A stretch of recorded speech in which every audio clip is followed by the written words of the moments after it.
everybody, I'm Toni Moorhead, and I am a Tarrant County Master Gardener and a Texas Certified Landscape Professional.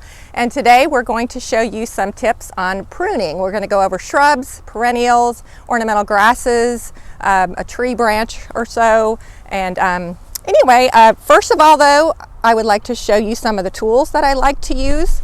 My favorite, always on my hip, is my Velcro pruners. So love those. And I like to use Fisker's brand as well. These are shears. I'll be showing you using these a lot today. And then I also like the Fisker's brand, and I'm not a brand specific, but I just like these. These are very well used, but these are loppers for cutting larger stems.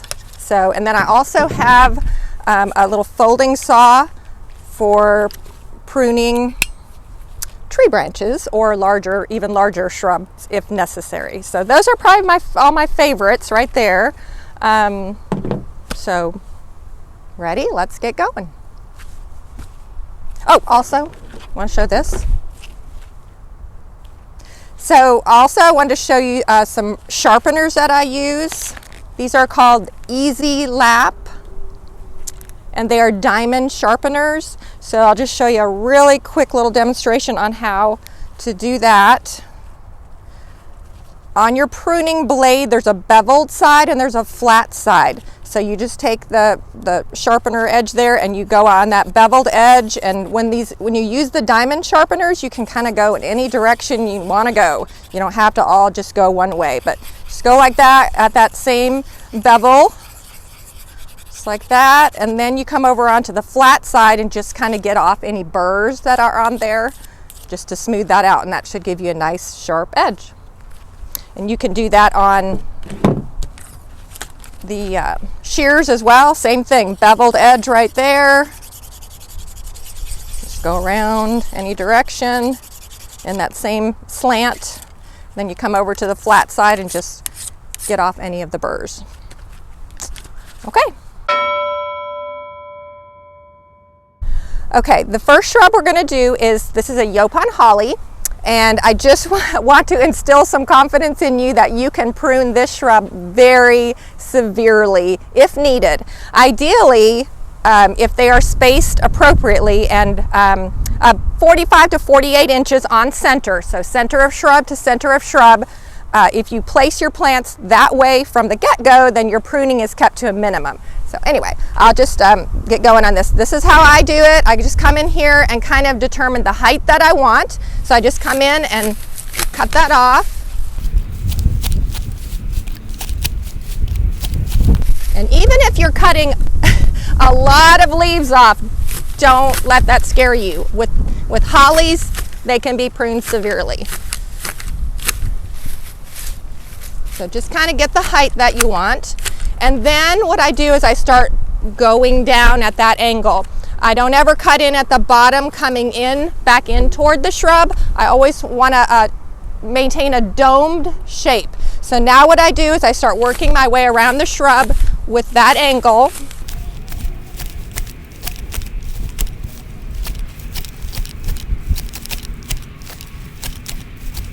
And as you're working your way around, when you're looking down, you're trying to maintain a round shape.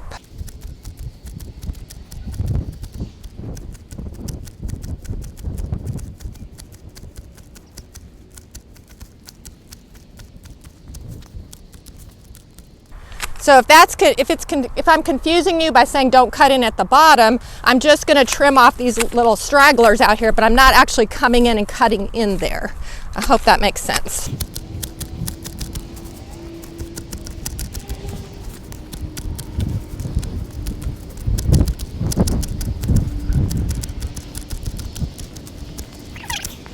So you can see how I've just maintained that dome shape, and all of this will fill right back in. And you can just keep going around kind of tweaking it to get as meticulous as you want. So I've taken off, I don't know, 4 or 6 inches or so, because you anticipate how much the plant will grow over the season. And I usually only prune them once. You can go back and do a tidy up in the fall, but it's not necessary if you do this one hard prune in February. So, Neil Sperry used to say, think about an egg on its side as opposed to an egg standing up. And his point was, you want wider than tall. So I told a client that one time, and they literally pruned every shrub in the shape of an egg. And I was like, okay, maybe I won't use that anymore. So I've heard someone use an illustration of an umbrella. If you could take this handle off an umbrella and set it down over it, that's the shape you're going for. The next shrub we're going to prune is an abelia. Now there are lots of varieties of abelia. There are some that will grow 6 to 8 feet tall and wide. There are some of the newer varieties that stay more compact at about 3 feet tall and wide. This particular variety, it's either Sherwood or Edward Goucher, one of the two. But regardless, all abelias tend to put off kind of crazy growth out of the top. So the way to keep them naturally shaped and more compact is to take those taller stems, instead of just pruning them up here at the top, you want to go down into the meat of the shrub, I say, or maybe even close to the ground, because everywhere that you cut, the stem is going to fork. So you want that forking happening way down low as opposed to up at the top of the shrub. So for instance, these stems right here are sticking up and kind of crazy looking. So I'm going to take that and come that way. It will send up new growth down low. So I'm just going to work my way around the shrub and just tidy it up basically. But I want to keep on abelias, I love that free form growth to them. Instead of making them into squares or tight balls like that, just let them maintain that shape, but we're doing it naturally.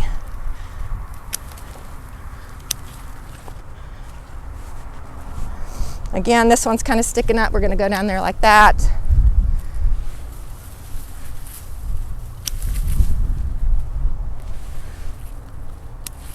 So I don't know if you can see that. We've just reduced all that craziness, so it just kind of has that naturally weeping shape here.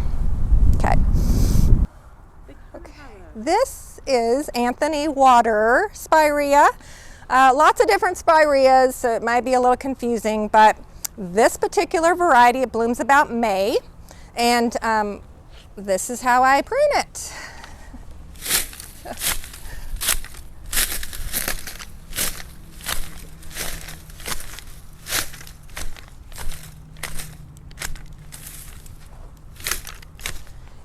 That keeps it from getting woody, and it will bloom better for you if you'll do that to it every February. There's 2 other varieties, Lime Mound and Gold Mound, that they stay smaller than this, and those I will just give a little haircut to. I don't prune those as severely. And then there's another variety called Bridal Wreath that will grow 6 feet tall and wide. And that one blooms much earlier, so you don't want to do that. Do not do this to Bridal Wreath Spirea. That's one where when it's done blooming, because it's a spring bloomer, you prune after it's done blooming if you need to. And it's that technique of just taking the tall, old stems and cutting them down at the ground if you need to. You don't have to do that to that shrub. If you've got it sited where it can grow 6 feet tall and wide, leave it be. Okay. All right, this shrub is needlepoint holly.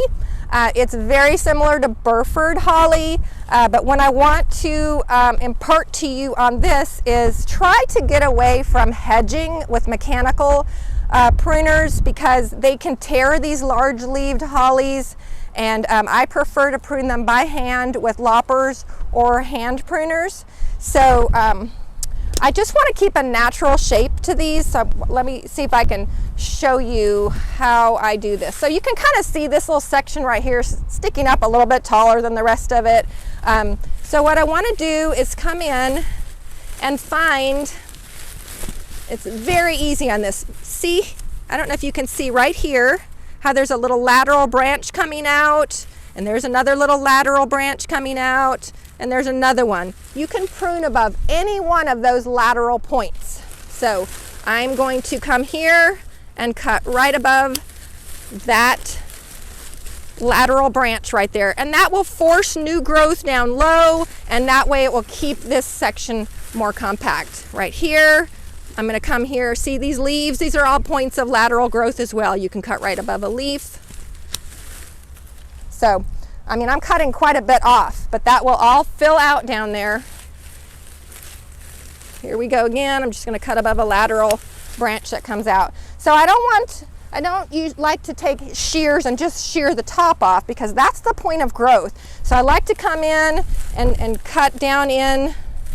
You don't have to cut to the ground with these, but you just come down into the plant a little bit.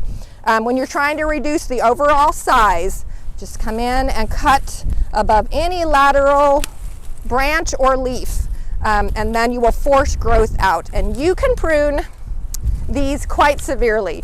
Now this needlepoint variety gets 6 to 8 feet tall, which we can allow in this spot, on this tall wall here with no windows. But like for instance, Burford hollies, where you want to keep them about 3 feet tall, you can prune them very severely this time of year and they will respond great. What I like to do is anticipate, choose the height that I want them to be. So if I want them to be 3 feet tall, I'm going to anticipate that they're going to grow 6 inches to a foot. I will cut that much off and anticipate that growth. It will come, so that way when the new growth comes over that season, it will be at the height that I want it to be. Does that make sense? Because if I just snip off the top like that, and now it grows 6 inches to a foot, now it's 4 feet tall, and I really want to keep it at 3. So if you anticipate the growth, cut down to that point, then when it grows back, it's at the height that you want to maintain. So if you have a Burford or a needlepoint, that type of a holly, that you have allowed to grow really tall, it's covering your windows, but if it were kept at 3 feet, it would be fine. So I just want to encourage you and give you the confidence that you can cut that shrub for sure 1/3 of its height, or as much as down to a half of the height. Even if you're cutting off every single leaf, if you can do it with loppers, I'm telling you, it will come back. And then that's called a restorative prune, where you're just trying to get the shrub back into shape. Say you've been hedging it into meatballs all these years and you want to let it just grow back out naturally. Cut it really hard this time of year, late January, early February, and it will force growth down low, and it will keep that plant compact and very full growth. So these are Burford hollies here, and I like to keep these at about 3 feet tall or so, but I like them to have that natural shape. I don't want to come in here with a hedge trimmer and make these into flat-topped rectangles. So I prune these by hand with loppers, just like the needlepoint that we were showing, but these I want to keep shorter. So again, I come in here and you just kind of feel around till you can find a branch you can cut off. I'm anticipating they're going to grow 6 inches to a foot. So I'm going to come in here and cut that off, and then just keep working my way around. Sometimes I can just use hand pruners. I'm just going to go down in deep though. See how much I'm cutting off? Just kind of work your way around. And let me just show you on this, if you're worried about finding that lateral branch, every leaf is considered a lateral that will push out growth. So just cut anywhere above any of those.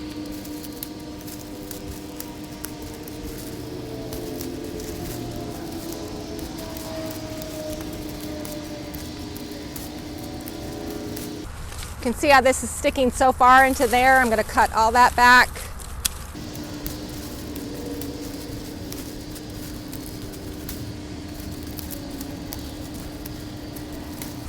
So a little labor intensive, but once a year. Just do it once a year.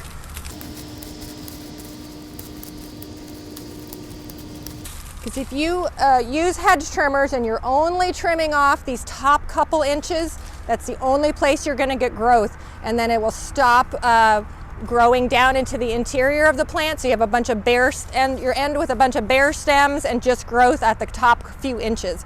So what if you pull these plants apart, you can see growth way down in deep, because I do this method of cutting down in there and you know, down at least 6 inches to a foot every February. And then in the fall, they will get an erratic stem that comes up here and there, and you can just snip on those. You don't have to do this severe pruning at that point. But so it is maybe twice a year, but the second pruning is very light.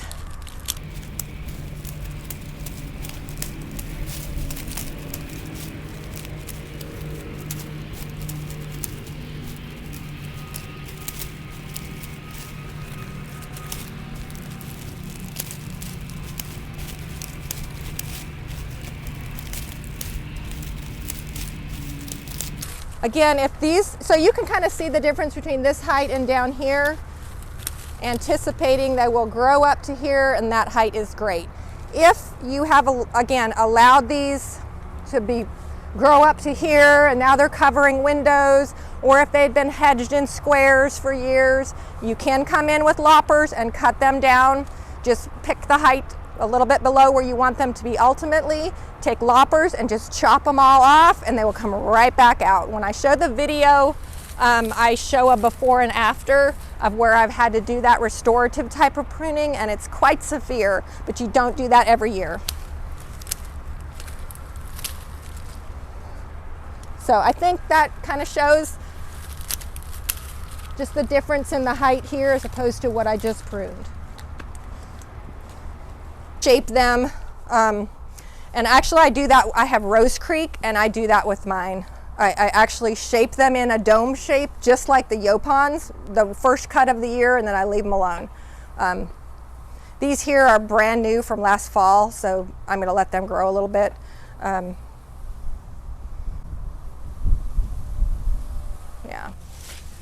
Okay, this is, I think, a really good example to show.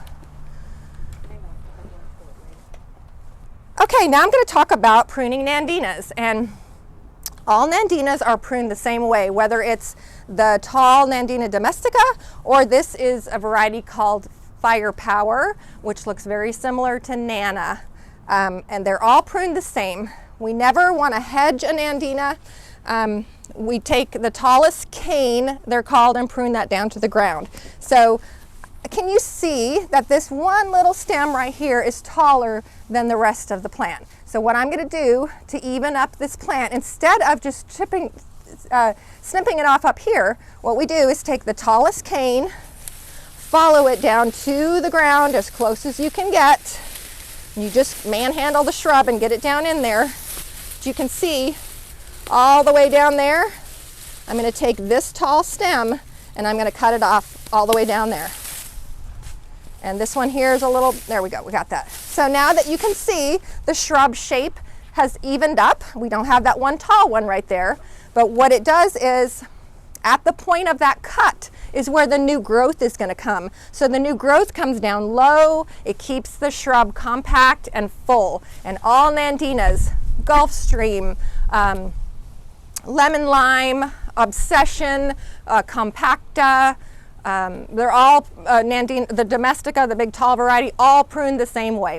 And usually you only want to take 1/3 of the shrub per year. You don't cut every single stem that way, just a tall, random tall one, or sometimes as many as 1/3 of the shrub per year. Cut them down to the ground, and you do that every February. That's the only time you have to touch the shrub, and it will stay full and compact. And look at that gorgeous winter color on these Firepowers. Amazing. I love this variety of Nandina.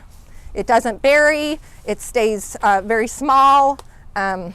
Just a great, it handles shady conditions, full sun conditions, you name it, it can take it. Hold that piece up so they can see the stem and the extra cut. Yes. So, okay. So here you can see the long stem, how I just made that cut right at the bottom. So it was in there like that, make that cut, take it out, and then you can see how we're just back to a nicely shaped shrub. Thank you. Sure. This is the tall Nandina domestica, which is the old-timey tall variety, but the principle is the same. I don't know if you can see, but we have a real tall branch, 2 branches on this that are really tall. So I want those to be a little shorter. So instead of just cutting them off at the top, what I do is follow that cane all the way down to the ground.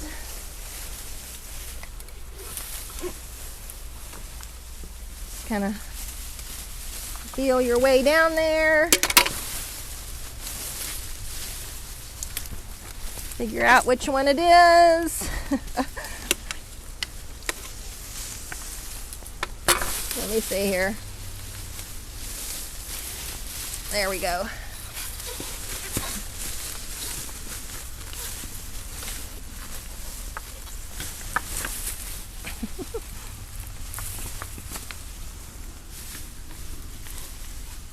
This is a challenge. Huh. Let's see. There we go. So I have cut that one tall stem down low. So I remove the height, and then the new growth pushes off at the bottom and keeps it a little more compact. Same thing right here. I'm going to follow this one down. See if I can find where that one connects.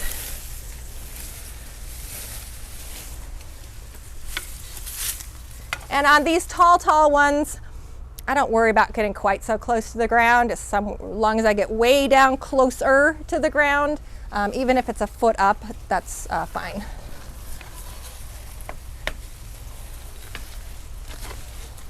And you probably have to use loppers with these because they have such thick lower stems.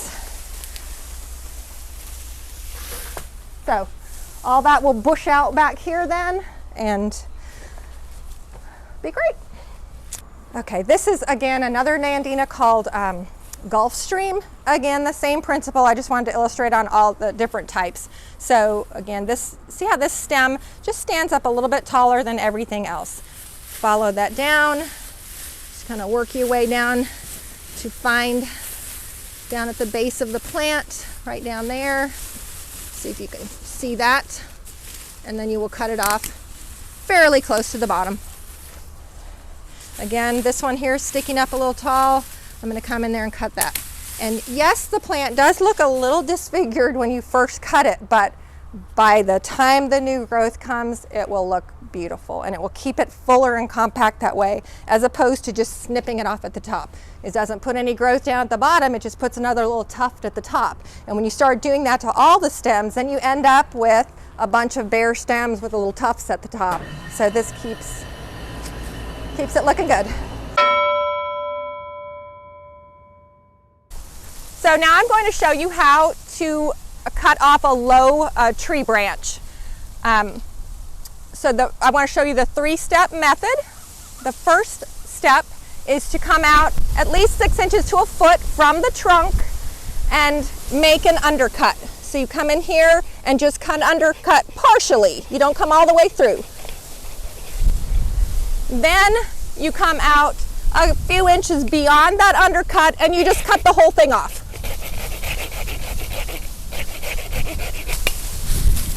The reasoning behind that is you want that undercut first in case the weight will tear down the limb. It'll stop at that undercut. Now we come back with our third cut, and it is right at the branch collar, it's called. Usually you can see it's a very defined ridge between the trunk and the branch. So you want to come out just beyond that collar and cut the limb off. You don't want to come out too far. You don't want to come out here and leave a stub because that can't heal. And you don't want to cut in too close into that ridge because you've taken away the healing properties that are in that ridge. So let me come out here and cut. I'm just coming just to the outside of that ridge.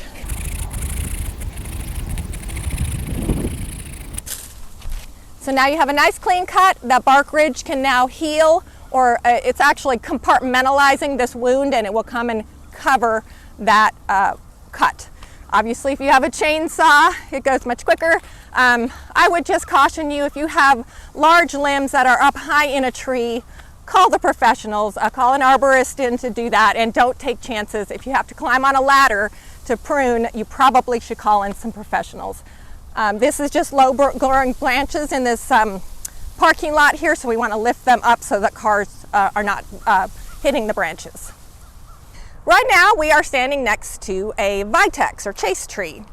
I think they call it Texas lilac because it gets the purple, you'll recognize it, it gets those purple blooms on it in the summertime. The bees love it. Anyway, this is basically a large shrub, but what we do is you can limb it up to make it into an ornamental tree, which is what we've done here, or you could just let it grow as a very large shrub, and very large means 15 feet tall and wide, so just make sure you've got room for it. But what I wanted to show you right now is these straight, we call them water sprouts is what we call them, or these suckers that just come up on the limb. Sometimes they're just straight. So when you want to keep this more as an ornamental tree, they're taking away from that look. So you can either use loppers or hand pruners if they're small enough, and just come in there and cut them off at the trunk just to clean that up. Some of them may be dead already. Some of them, you know, if they're still alive, you want to cut those off. So just cleans up that trunk. Not all trees or shrubs will do that, but some do. So you can just come in and clean it up. Easy, easy. Here's another one. They just have really straight growth to them. We're going to talk about crepe myrtles right now, and to say that you never trim a crepe myrtle is not, or prune, is not necessarily correct. Now, we don't, I want to make it clear, we don't advocate chopping them, you know, cutting all of the branches off and creating those big knuckles at the pruning spot. But wherever you have branches that are crossing and rubbing, one of those needs to go. If you have if you want to keep it as a tree form and you have suckers coming from the bottom, those get pruned. If you want to keep the center cleaned out from having branches coming in toward the center, you can prune those off. But you always want to take them back to where they connect to the next trunk. So I don't know if you can see this here, but I'm going to show you this branch right here. It's coming up, it's going in back toward the center of the tree, and then it's coming back that way. So what I want to do is I just take my loppers. If it's small enough, you can use loppers, and cut that off. I've come all the way back to where it connected to this main branch. I didn't just chop it off randomly. So now it keeps that cleaned out up there, and all the branches are coming up and going out. There's some really little small ones in here. Sometimes you can just knock those off or cut those. Those aren't drastic. There's another one on this one. Same thing. It's coming up, and right up here it's rubbing on the next branch that's coming out. So I'm going to come down here and cut it right at the point where it connected to that other branch and pull it out. Here's another one that is coming up and rubbing on this trunk. So I will come in and cut that out. So those cuts are good to be made so that you keep the tree clean and a pretty branching structure, but again, never topping them, called crepe murder. Okay.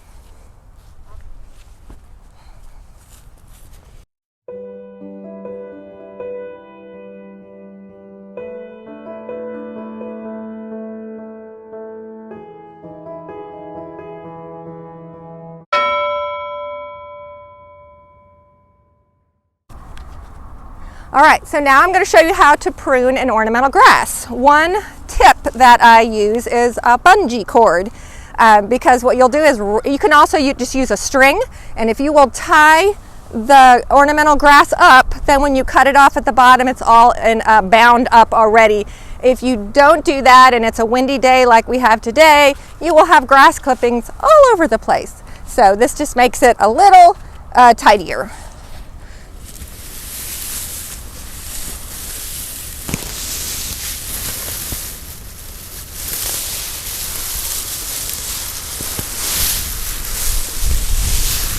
Can you grab that end right there?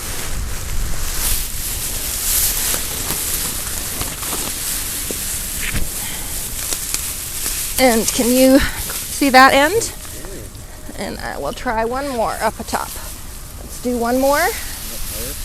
Yeah. Okay. Oops. Oh, sorry. Here you go. Did I hit you? Okay, can you see that? Okay. So then, if you have mechanical hedge trimmers, you can do that. Just come in and slice at the bottom. I don't have one of those today, so I'm just going to again use my shears for this one. So you just come in there. You can't just lop it off at once. You kind of have to take little bites out of it. But with this type of miscanthus grass, it's Adagio is the variety, we want to cut that down to about 3 inches tall.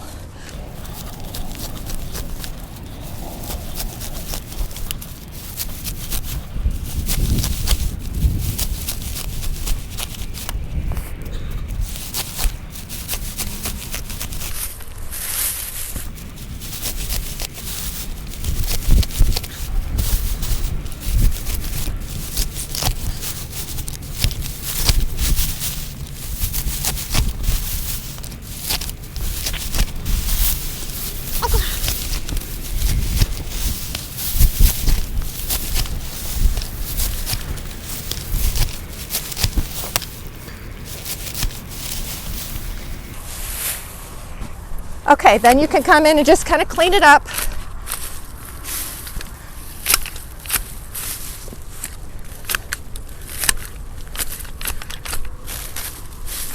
This doesn't have to be super precise because all of the new foliage will grow up and hide all of this. So.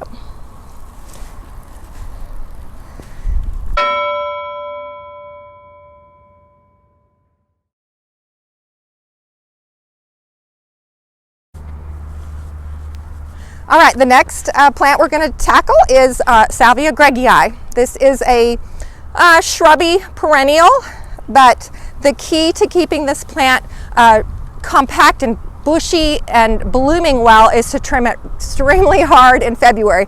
So it will grow to be about 2.5 to 3 feet wide, but every February we're going to cut it down to 6 inches tall.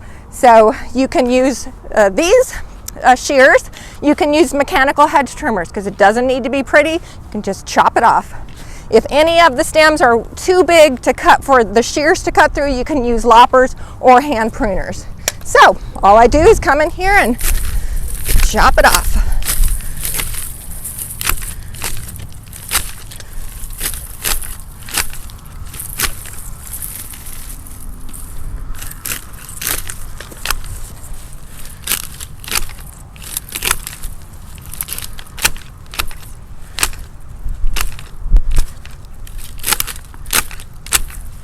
And the pruning police aren't going to come and measure 6 inches. Somewhere between a foot and 6 inches is good, just to get all that old growth off. If you don't do this, the plant tends to get very woody and rangy, and sometimes it can split in the middle and then it just doesn't bloom as well. So if you'll do this every February, this is one of my favorite perennials and it just performs amazing when you do that.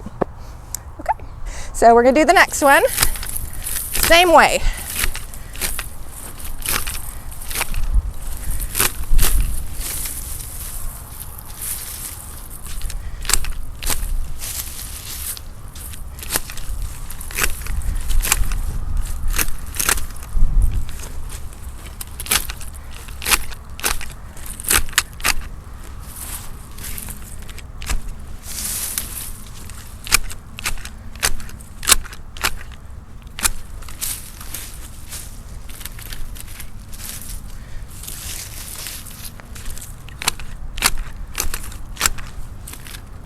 And there you go.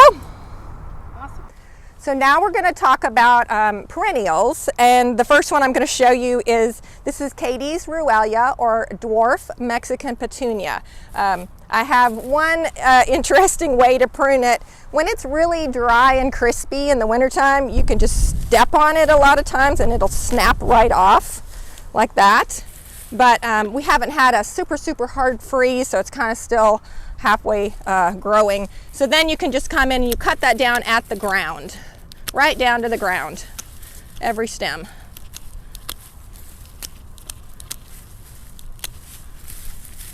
And then that comes back from the base of the plant, the crown of the plant.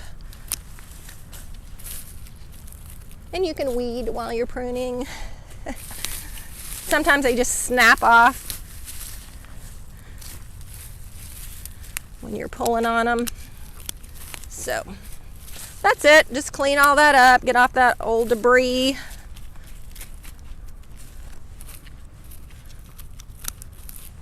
And as soon as it quits freezing, they're gonna be right back up. Okay, so let's see.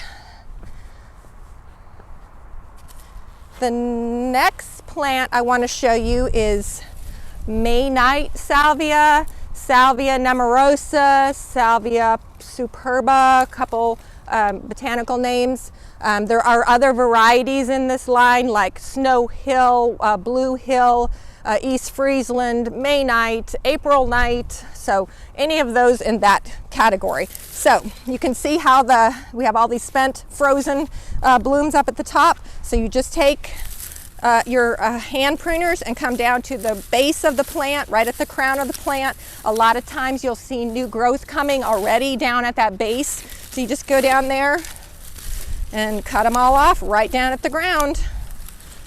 And my tip on this perennial is you can come in the growing season, and if you have some blooms still going and you have some spent blooms, you can come in here and snip off spent blooms here and there. Or the way I do it is when I have more spent blooms than current blooms, I just chop the whole thing to the ground again. So that way it sends up all even new growth and will just bloom profusely again. The next plant I want to show you is Purple Heart. This is a variety called Pale Puma Purple Heart, or Tradescantia, or Sutcretia pallida, I believe is the botanical name. So on this plant, sometimes you can just come in there and break it off with your hand like that. You don't have to be neat about it because it's just going to send up all new growth and cover all that, but just snap off those old stems down to the ground, or you can come in there and cut them. They really snap off easily. And the cool thing about this plant is you can, during the growing season, you can just take the cuttings and stick them in the ground. As long as you have a couple leaf nodes underground, you got new plants, and free is good.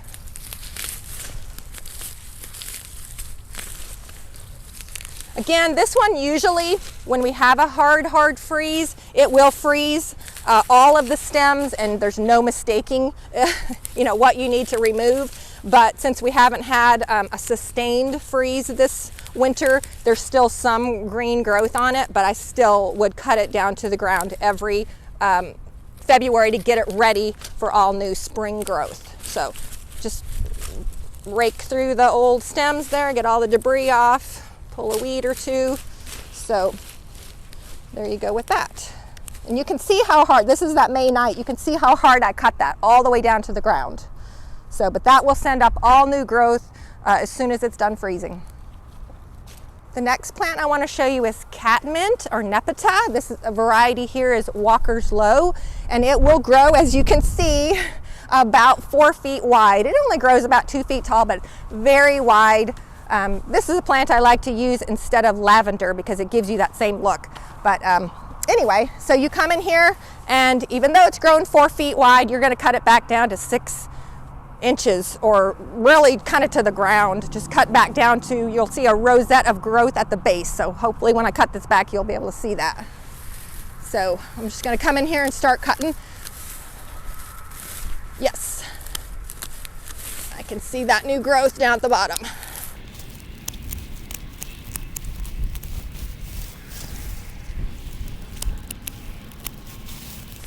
Oh, and it smells good when you're doing it too. So fragrant. The foliage is so fragrant.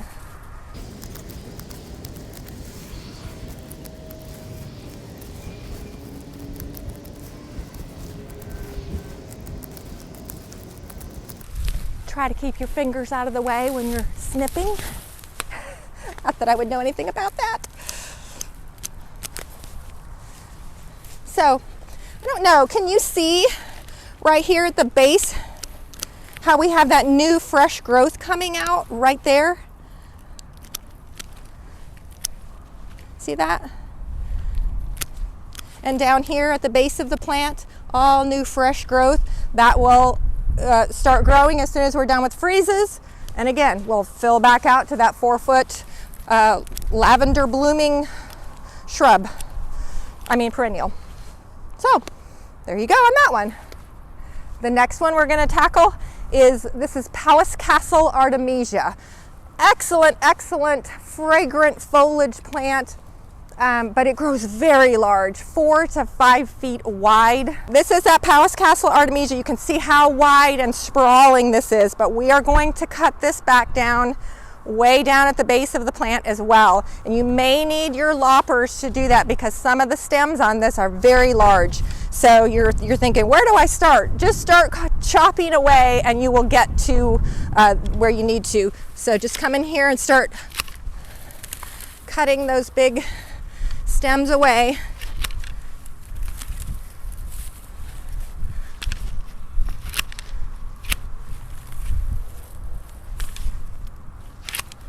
So you can see some of the stems I'm cutting are quite large.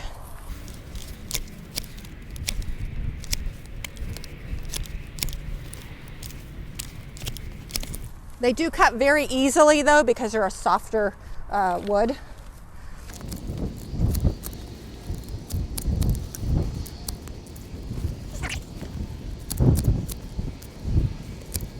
Look at the size of that stem that got cut. Don't be afraid to cut that.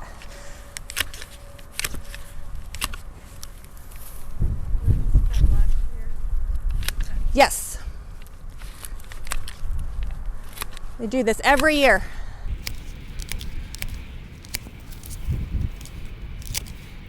And yes, it leaves a lot of space around the plant.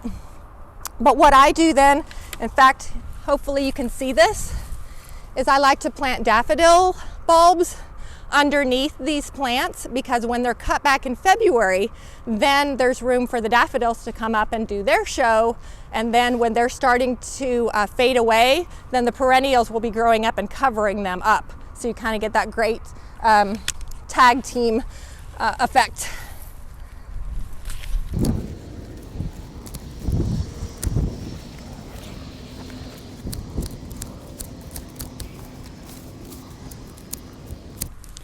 So somewhere between, 6 inches to a foot is where you're going to cut this back.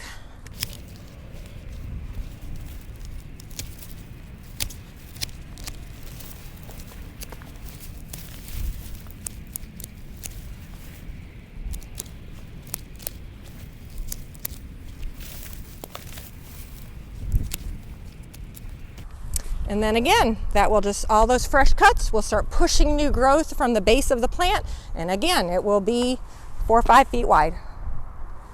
The next perennial is Zexmania.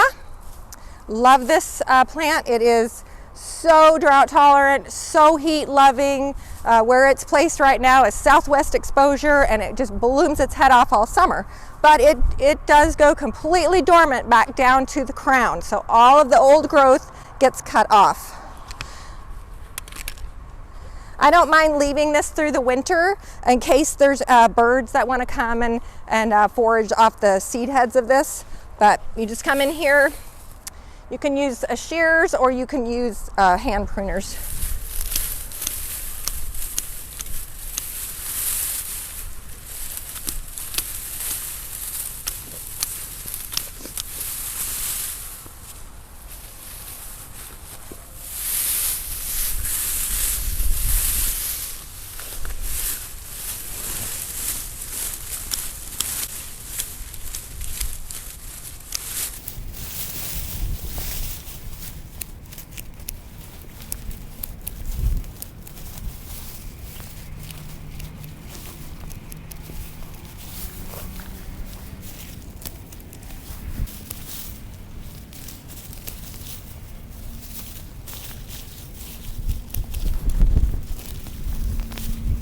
Sometimes when you're pruning, you might get some new baby plants.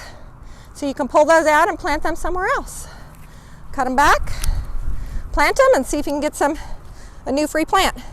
Also, I don't know if you can see right here, this is another plant that I like to underplant with daffodils because it's cut back in February. The daffodils come up, bloom in March, and then the perennial Zexminia is starting to grow back. It will cover that up. You can let the daffodil foliage fade naturally. Okay. This is Salvia gregia. We've already demonstrated that over there. Ready. This perennial right here is Snow Hill Salvia. It's in the same family, the Salvia nemorosa, as the May Night. It gets cut exactly the same. You can see the clump of the crown right there, and then this is all the old growth. So I'm just going to take my shears and just chop that off. And just get right down to that crown.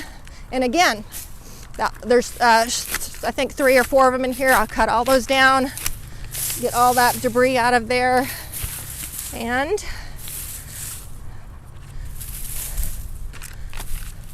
they will all send up new growth when it's done freezing and bloom white spike-like blooms all summer long. This perennial here, let me clean this debris away. This is pink skullcap. So it stays fairly evergreen, but what I like to do with it in this time of year is just give it what I call a haircut, just to kind of tidy it up and get off any of the little ends that maybe had a little damage. There are some years when we've had sustained temps maybe in the 20s that it will freeze deeper in and you can cut it off at the ground. But this year when it's been so mild, I just give it a haircut. So literally just come in with the shears, give it a haircut to kind of cut off any of the tips that have had a little freeze damage on them and just tidy it up.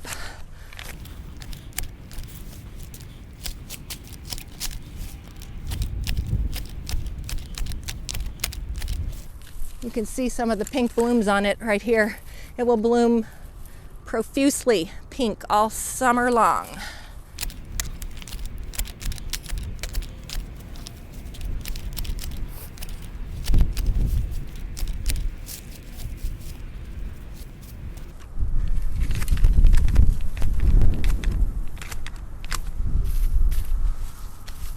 There.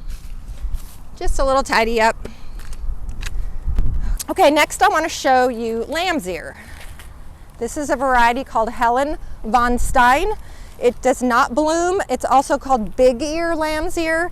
The other one is little ear. It spreads more, it blooms, and I'm not crazy about the bloom, so I prefer this variety.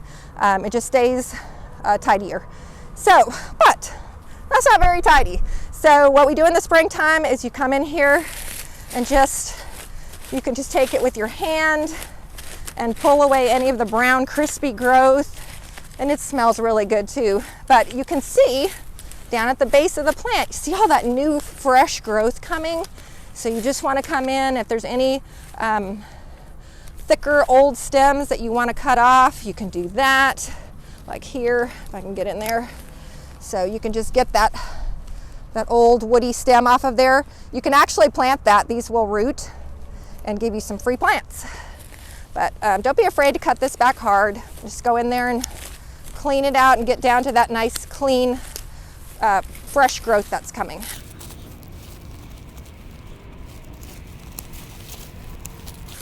And you may have to do this a couple times during the growing season. I know, like in the summertime, it will have some brown growth on it, browning. So you just cut that off, or you can just pull it off in the summertime. Just come in there and clean it up with your hand.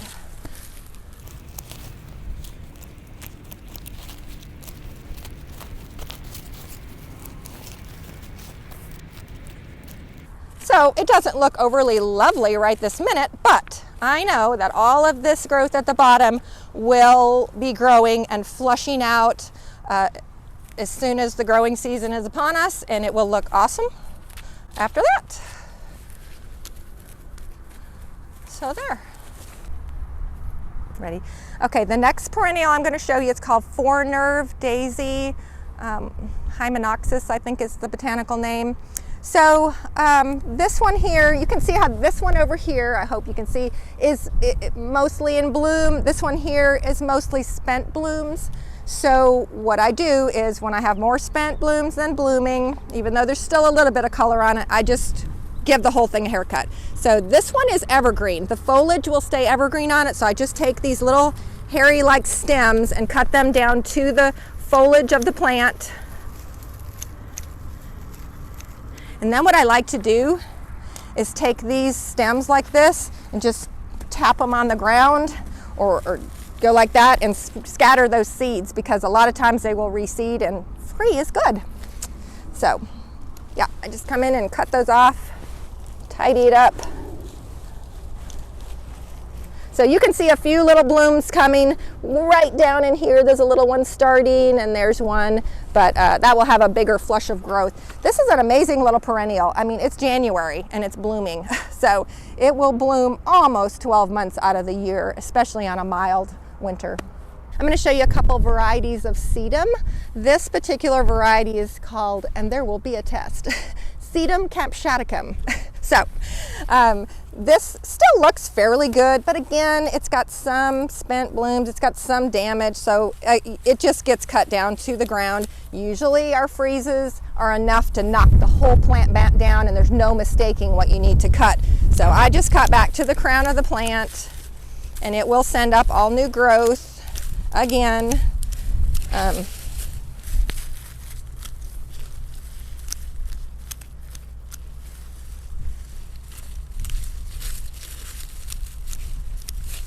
So you can kind of see down here the little rosettes forming at the base.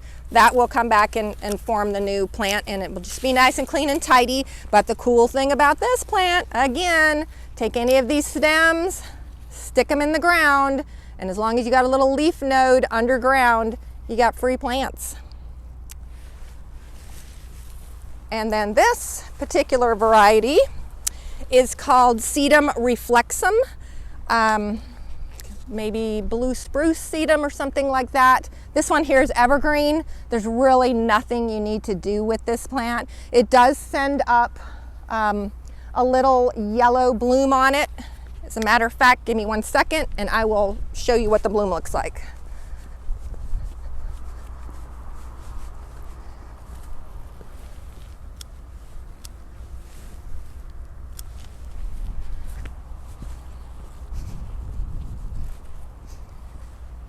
So it will send up these little bloom spikes like this. When they're done blooming and they're spent and kind of crispy on the end, you can cut those off down at the base and toss those away. So that'll just make it a little tidier for you. But you know, enjoy the blooms and let the bees enjoy those blooms. But other than that, it just has kind of this carpet of gray, green foliage. Oh, and here's another sedum right here. This one is called Sedum potassium. Oh, and also again, with any sedum, if you stick it in the ground, it will root and grow. So this is Sedum potassium, and again, it has that just little low growing greenish gray growth, and I love to plant it around rocks. It just kind of hugs in around the rocks, but you do nothing to it. It does bloom a little white bloom a little bit later in the season, and when it's done blooming, you can cut those off or not. They'll just kind of fade back into the plant. So this here is called Millennium allium. If I had my shears, this one here, you just cut off at the ground, and it will send up all new growth again. Again, we haven't had a hard enough freeze to really knock these back, but it blooms later in the season, so I want all new growth on this instead of a mixture of the old and the new.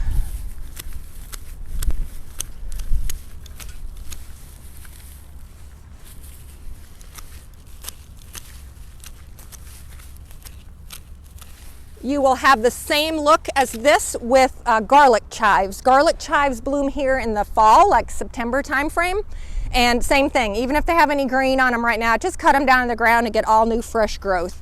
And when they're blooming, take a taste of those little white blooms. Oh my goodness, they are so spicy, garlicky flavored. They're just amazing. Now I want to talk about this perennial called Henry Dulberg Salvia. It's a Salvia farinaceae. There's other varieties of it, but this variety will grow about 3 feet tall and get big, long blue spike blooms on it. So here's the pruning technique to this plant. Take your shears, chop it off at the ground.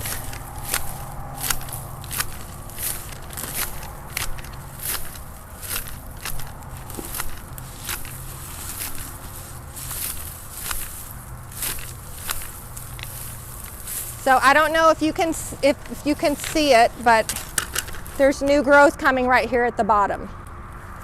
So, but one thing I want to point out about this plant is that is the pruning technique for a couple times more through the season. So this plant will start coming up in March, and by April it will be blooming. It will bloom all of April, all of May, and then it starts looking what I call leggy, where the bottom foliage seems to die away, and then you just have top growth. So I call that leggy. Just grab your shears, chop it to the ground, and within a few weeks it will be back up and blooming again. So don't be afraid to cut this plant as many times as you need to keep it looking good. So again, you'll do it in February, you'll probably do it again in late May, early June, and then you'll probably do it again maybe late August, early September to get it ready for that fall flush of blooms. So same technique every time, just chop it to the ground. All right, now I'm going to talk about pruning Mexican bush sage, or Salvia leucantha. So this is a fall bloomer, gets these purple velvety like blooms on it and attracts butterflies like nothing else. So it doesn't come back from here, it comes back from the crown. So what you do is grab your pruners and you just come down to the ground and you cut. They're quite large stems, but you come down there and you cut all that growth off, old growth.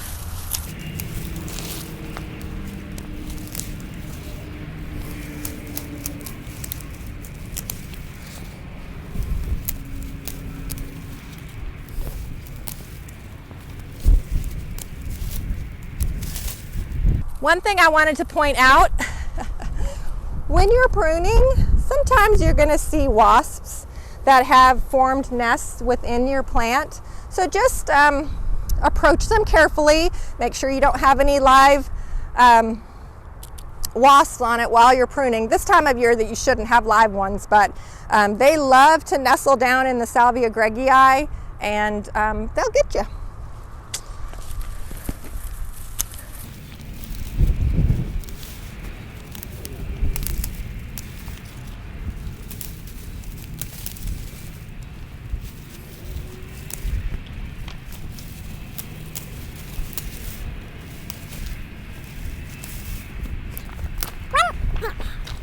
When you get down to the smaller stems, then you can just take your hedge trim or your shears and just come in then and chop it down to the ground.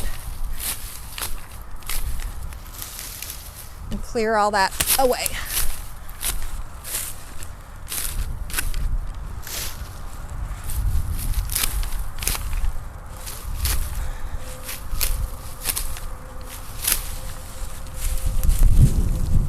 So then that will be sending up all new growth. And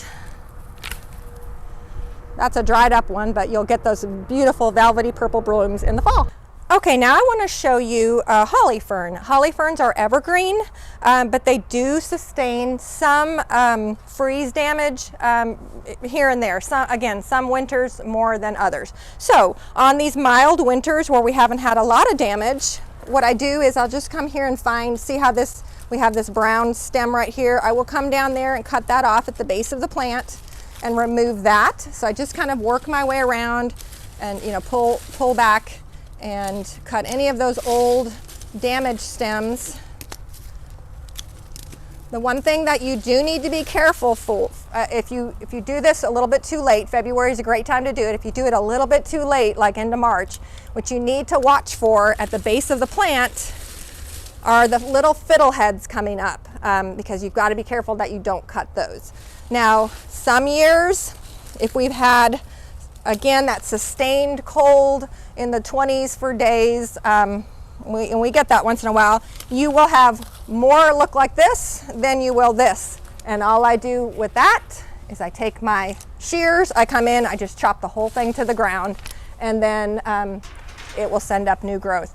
I've also had it happen where I have cut the whole thing down, all the little fiddleheads are coming up, and we get that random late freeze and it burns all those fiddleheads to the ground again.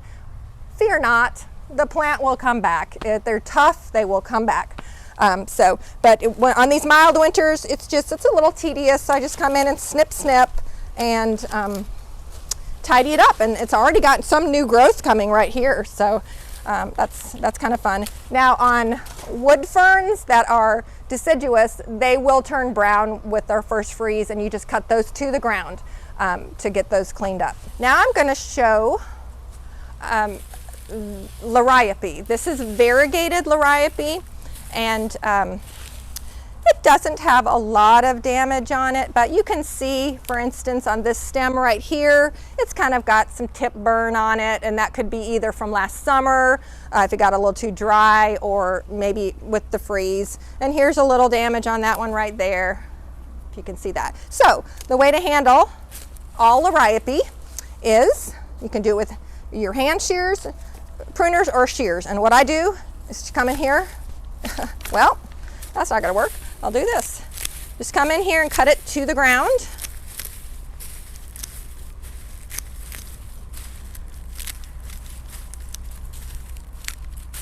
That way you have all new fresh growth in the springtime.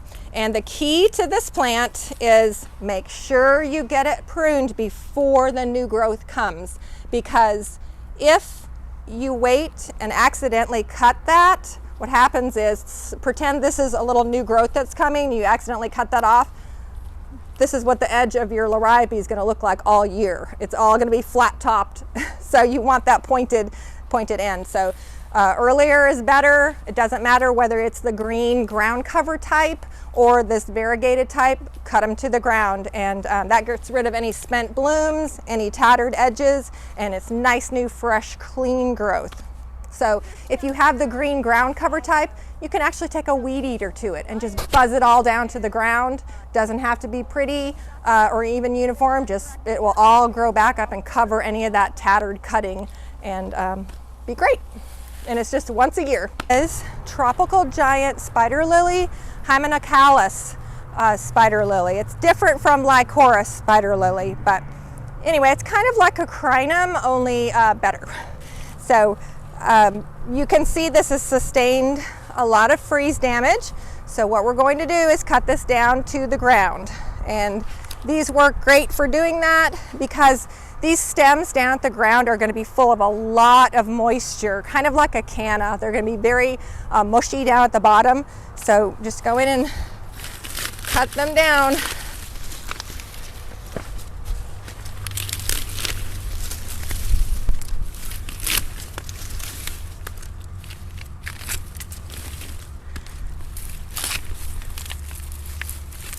If you have an elephant ear, it will be the same principle. They're probably a pile of mush right now. You can just go in and cut those thick stems down.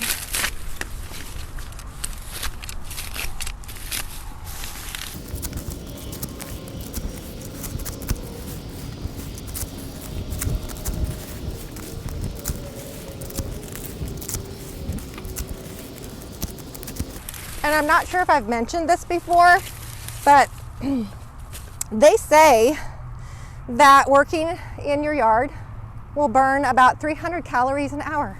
So if you need to get rid of some Christmas treats, this will do it. Way better than the gym. But you can see the size of those stems. These are great to throw in the compost pile because they're so wet. They really will break down great in your compost.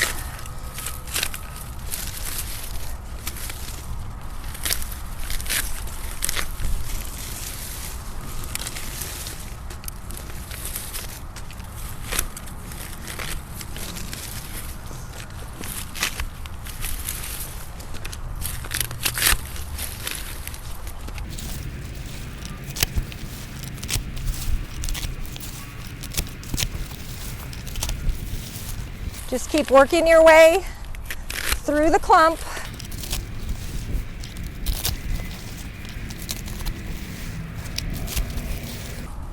I will say if you use drip irrigation, be careful that you don't have any tubes running through that you accidentally slice through.